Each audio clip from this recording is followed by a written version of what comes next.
Devemos recusar categoricamente a situação a que os países ocidentais querem nos condenar. O colonialismo e o imperialismo não pagaram suas contas quando retiraram suas bandeiras e suas forças policiais de nossos territórios.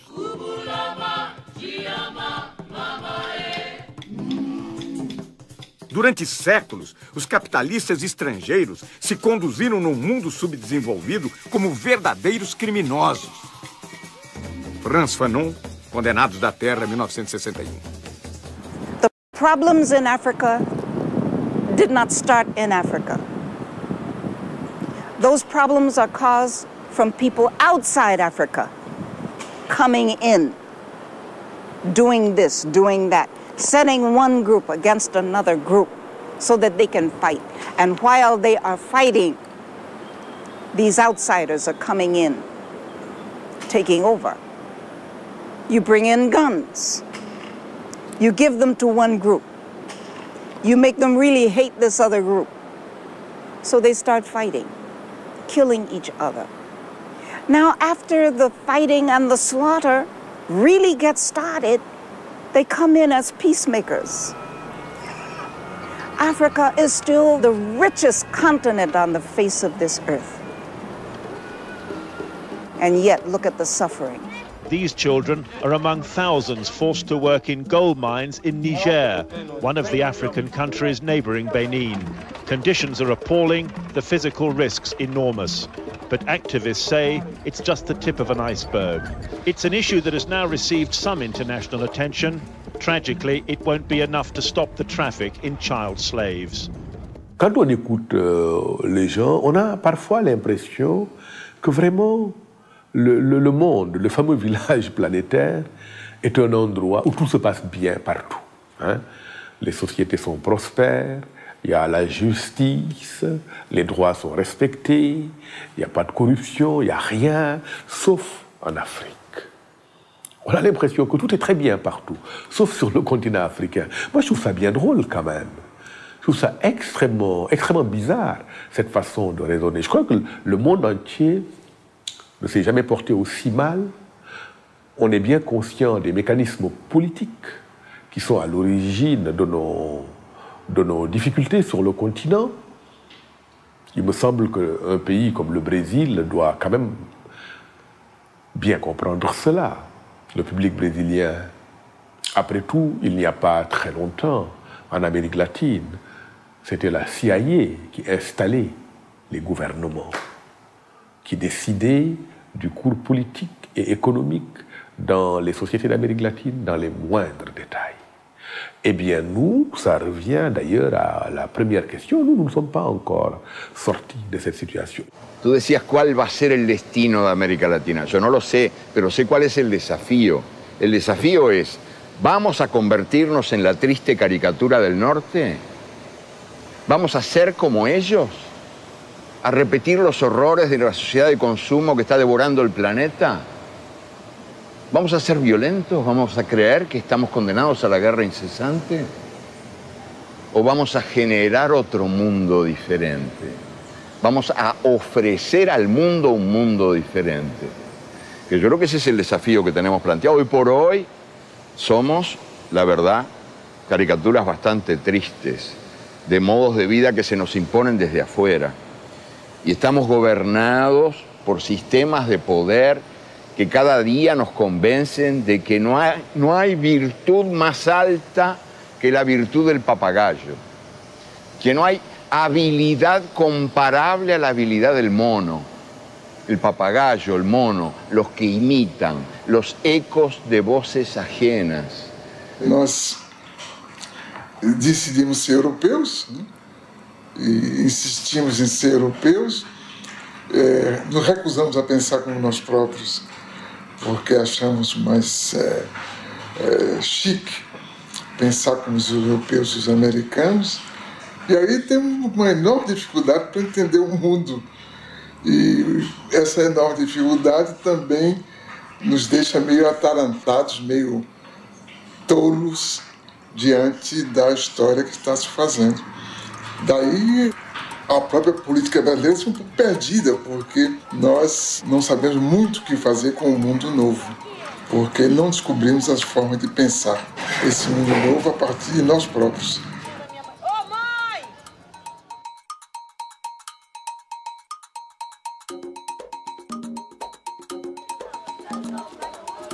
Eles vêm do mundo do Sul, de uma comunidade pobre, moradias precárias. Eles vêm do mundo do Norte. Querem ver de perto como vive esta gente nos trópicos. Hoje é dia de festa. Essas pessoas vão para um passeio organizado num dos mais movimentados shoppings da zona sul do Rio de Janeiro. Passeio de bacana. Dia de festa.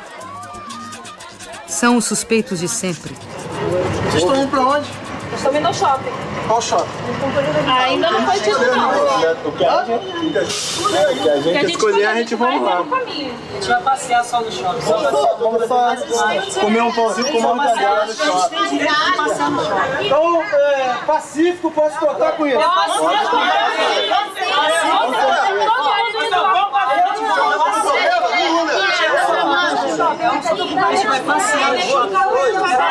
A presença da câmera de televisão serve de salvo-conduto. Então vamos lá. Tem direito, lógico. A gente não tinha direito. Tem direito. Os turistas buscam aventura. Vão fazer safari urbano em uma das maiores favelas do Brasil. O passeio na Rocinha inclui paisagem, violão e uma modesta barraca de souvenirs.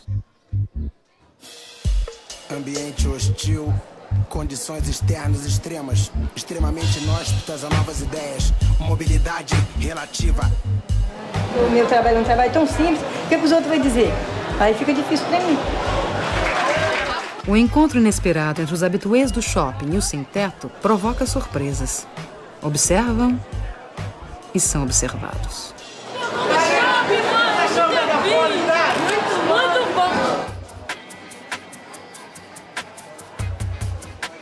Uns perdidos, outros também perdidos. Os turistas penetram nas casas alheias, passeiam por becos e ruelas. Encontram mais riqueza nas vidas do que nos objetos. A variedade de brinquedos desperta o desejo nas crianças. Os meninos se divertem como pequenos Ayrton Sennas neste mundo onírico e inacessível. A senhora sonha com uma joia rara. A moça com calça justa. O rapaz veste um elegante hobby de chambre. Outro protesta contra o preço dos produtos. Ô maluco, tu trabalha na loja, quanto tempo você trabalha para comprar uma calça dessa? São solidários. Dividem entre si o pão com mortadela, enquanto dividem a mesa com os outros frequentadores.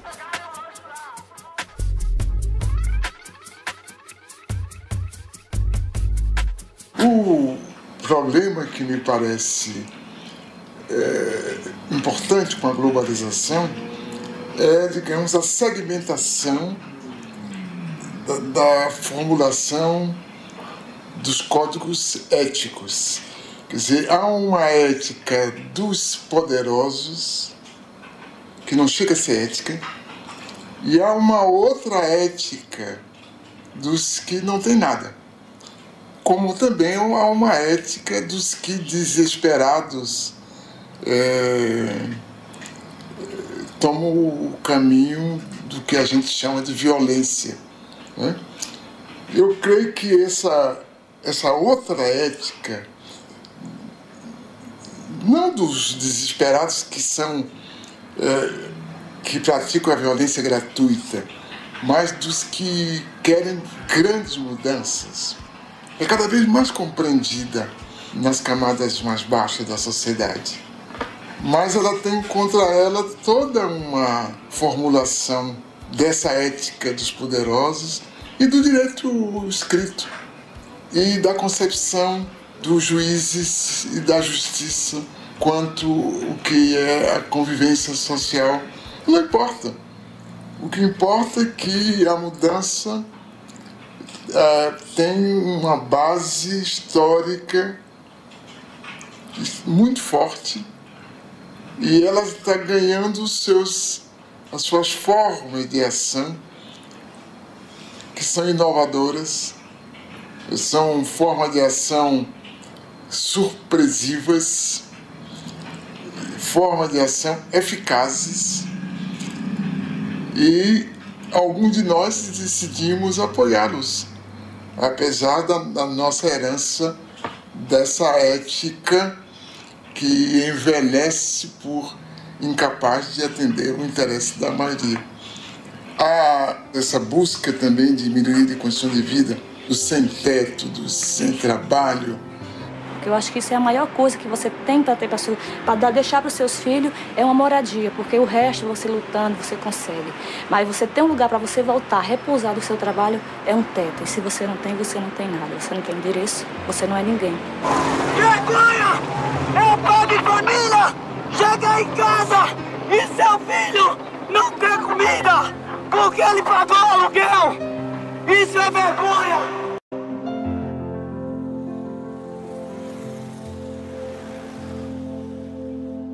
O direito à moradia é um direito humano garantido na Constituição brasileira, nas convenções internacionais e na Conferência do Habitat 2. Então, o que a gente está querendo aqui é que sejam válidos os direitos que já são garantidos pela própria Constituição Federal, né? Eu não acredito muito que a gente viva numa democracia, porque eu ainda acredito muito que a gente vive no sistema do capitalismo. Quem manda é quem tem o poder. Quem não tem nada, não tem nada. É tipo um ditado que existe aí, que você vale aquilo que você tem no bolso. Se você vale aquilo que você tem no bolso, no momento eu não valho porra nenhuma porque eu não tenho nenhum centavo.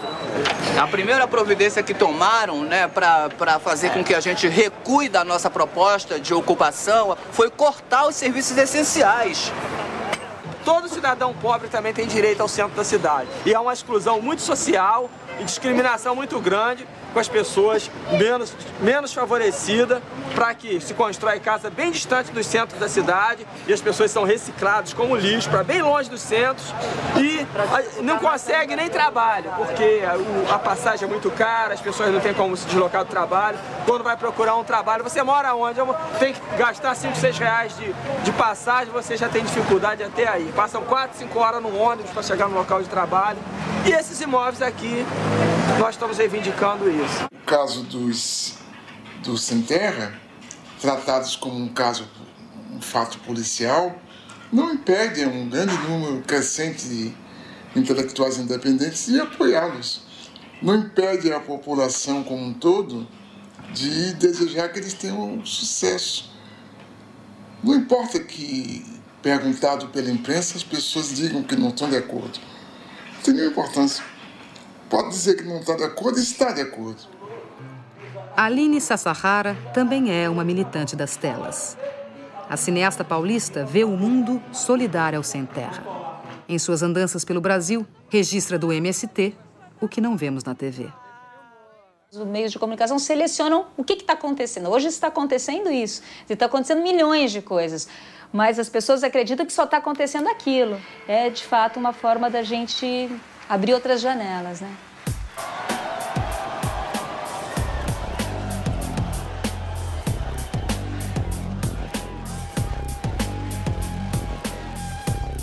A Escola Nacional Florestan Fernandes, construída pelos próprios trabalhadores do MST, é a primeira universidade popular do Brasil, feita para capacitar os camponeses e seus filhos e prepará-los para um modelo de desenvolvimento solidário.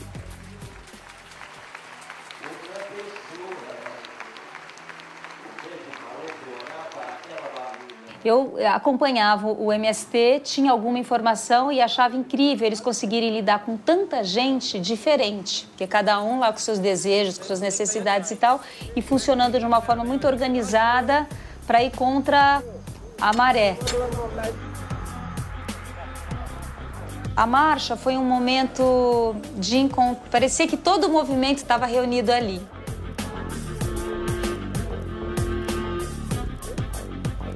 Ela é um símbolo muito bem acabado da organização e da solidariedade dentro do movimento. Então, você imagina, todos os dias você reúne pessoas, assim, de várias idades e de vários lugares naquele horário cedinho para marchar e, enfim, foi uma experiência riquíssima. Eu creio que está se passando alguma coisa de muito profundo uma espécie de vulcão que está aí crepitando e que a gente não tem as antenas para perceber. A gente é chamado a pensar na violência, como era definida tradicionalmente. Mas a gente não entende, não compreende, não domina o mecanismo intelectual dessas formas novas de solidariedade e de reivindicação.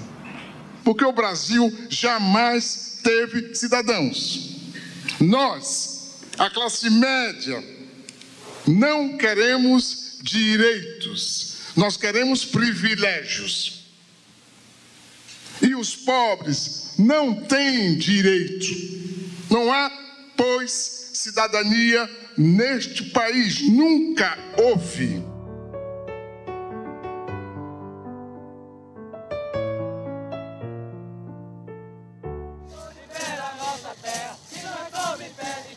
As formas tradicionais de democracia já não convencem os mais pobres. Para muitos, a ação direta nas ruas é o meio de se fazer ouvir.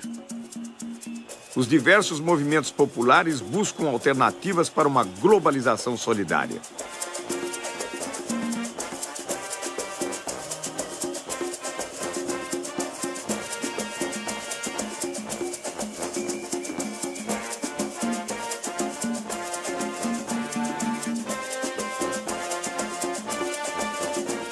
Não sei se é bom ou ruim que haja um déficit de organização, porque toda forma de organização é também uma forma de constrangimento na produção de comportamentos completamente livres. Talvez, nesse primeiro momento, não seja ruim essa desorganização se ela for acompanhada da parte dos intelectuais, da produção, da compreensão das condições nas quais estamos vivendo. Mas creio que haveria que buscar formas que eu penso que só a partir do Estado é possível fazer. Não, a partir do Estado? Só a partir do Estado. Não vão ser ONGs, nem instituições do terceiro setor. O senhor várias vezes se referiu ao Estado, inclusive em relação ao intelectual. O senhor não abre mão do Estado?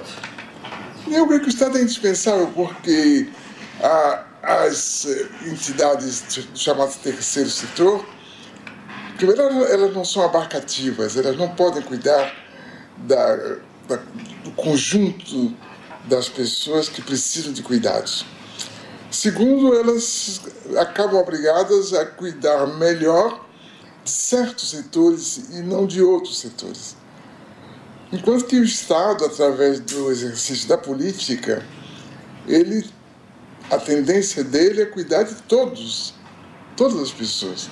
Quer dizer, essa produção democrática, realmente democrática, que as ONGs ou o terceiro setor não podem, pela sua própria definição, cuidar, porque tem as limitações de sua origem, do seu financiamento, dos seus objetivos.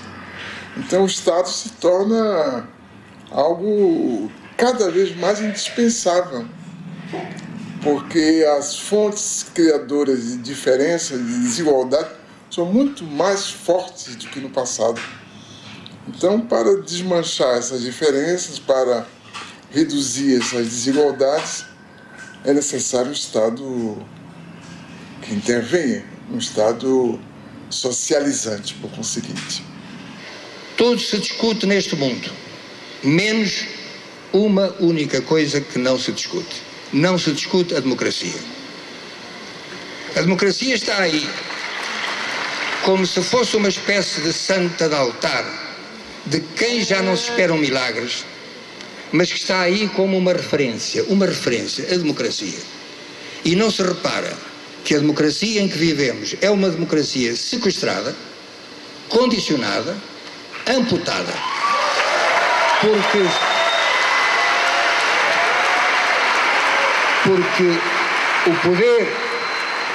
o poder do cidadão, o poder de cada um de nós, limita-se na esfera política, repito, na esfera política, a tirar um governo de que não gosta e a pôr outro de que talvez venha a gostar. Nada mais. Mas as grandes decisões as grandes decisões são tomadas numa outra esfera, e todos sabemos qual é. As grandes organizações financeiras internacionais, os FMIs, as Organizações Mundial de Comércio, os bancos mundiais, a OCDE, tudo isso, nenhum desses organismos é democrático. E, portanto, como é que podemos continuar a falar de democracia se aqueles que efetivamente governam o mundo não são eleitos democraticamente pelo povo? Quem é que escolhe os representantes dos países nessas organizações? Os respectivos povos? Não. De onde está então a democracia? Acho que a questão é essa, que a gente esvaziou a palavra democracia de conteúdo. Quer dizer, a gente continua falando na democracia sem saber muito bem do que está falando. Quer dizer, que nós utilizamos uma série de conceitos que vêm de um outro tempo e que se tornaram vazios porque o tempo mudou, o que é conveniente, né? E o que ficou foi o eleitoral. O resto, a representatividade, não é? a responsabilidade, tudo isso perdeu força. A coerência com ideias, a transparência só é possível se os partidos têm claramente ideias, porque senão de que a gente está falando, né? Se a gente não souber o que é que os partidos querem fazer de nós, né?